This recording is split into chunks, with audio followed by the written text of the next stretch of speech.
over here we have planting acacia saplings would reduce not only the overall global warming score, which would then reduce catastrophic events like more fires and more floods. It would also increase their carbon credit tax, so they would keep the money that they make for themselves. And some things that they could do is, for example, instead of using coal in furnaces, using lava, equivalent would be like geothermal energy. The tax system and the basic income was determined by random cash cows stepping on pressure plates, and they would teleport people to pay their taxes, as well as for a limited time allow people to, depending on what team they're on, claim their basic income.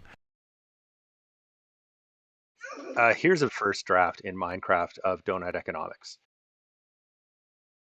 This center ring showing this shortfall of the basic human needs and for energy networks, housing, gender equality, and a variety of other things. And this beautiful statement, the safe and just space for humanity.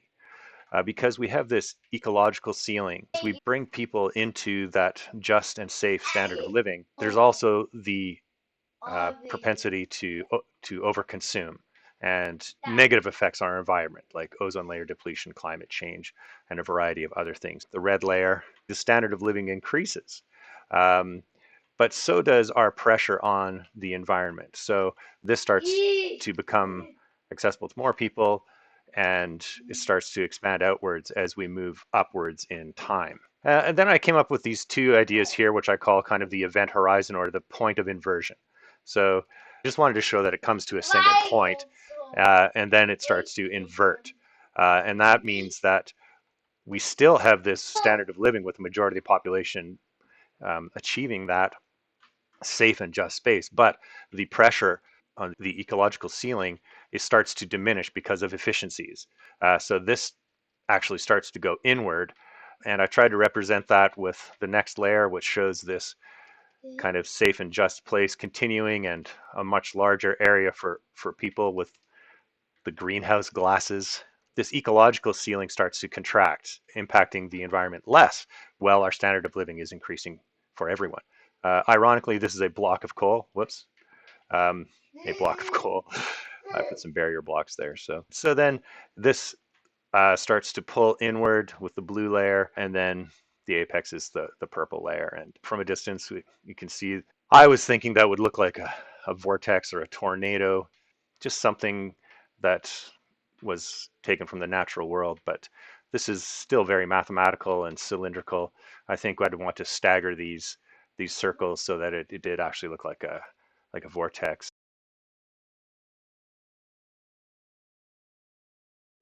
We noticed that this is actually a fair trade school. We're applying again for our designation this year. I'm going to take you to imagining a sustainable future. So this is an example of a project that students created in Minecraft to explore this idea of a sustainable village after a post-apocalyptic event. This is actually set inside a volcanic tube, and there's an elevator at the center. There is some farming that is done.